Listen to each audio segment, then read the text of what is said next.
வணக்கம். கந்தர் அனுபூதியில் 35வது பாடல். விதி காணும் உடம்பை விடா வினையை கதிகான மலர்கழல் என்றருள்வாய் மதிவாழ் நுதல் வள்ளியே அல்லது பின் துதியா விரதாசுர பூபதியே.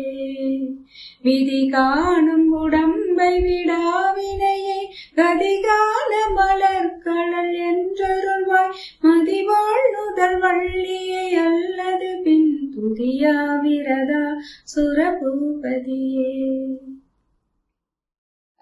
இப்பாடலின் பொருள், நம்முடைய வினையின் பயனாலேயே இவ்வுடலை அடைந்தோம் நாம்.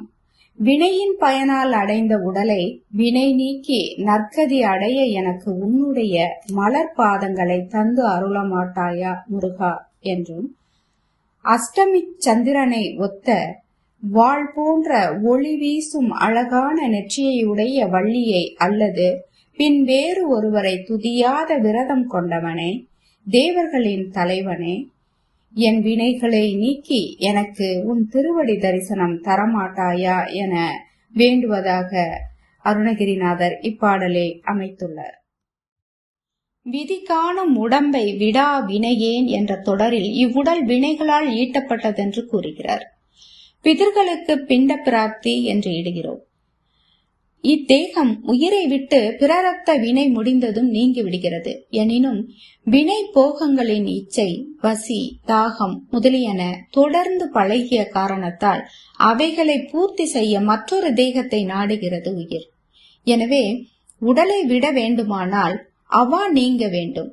வாழ்நாளிலேயே நாம் உடல் உபாதைகளாகிய பசி, தாகம், இசை, இச்சை, நறுமண வேட்கை, ஸ்பரிச இன்பங்கள் முதலியவற்றை குறைத்து கொண்டும் நீக்கியும் பழக பழக உடம்பின் அவசியம் நீங்கும். இதை அழுக்கு மெய் என்று சுந்தரமூர்த்தி சுவாமிகள் கூறுகிறார்.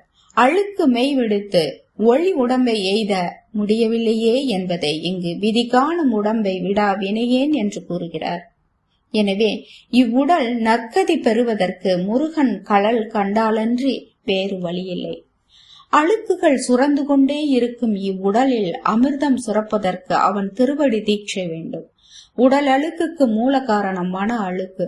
மனத்தில் உள்ள ஆணவ மலம் நீங்க முருகனுடைய நாமாக்களையும் புகழ் குணங்களையும் சதா சிந்தை செய்ய அவன் மலர் கழல் பெற முடியும். இப்பாடல் விதி காணும் உடம்பு நீங்கி கதிகான மலர்கழல் என்றருள்வாய் என வேண்டுவதாக இப்பாடல் உள்ளது.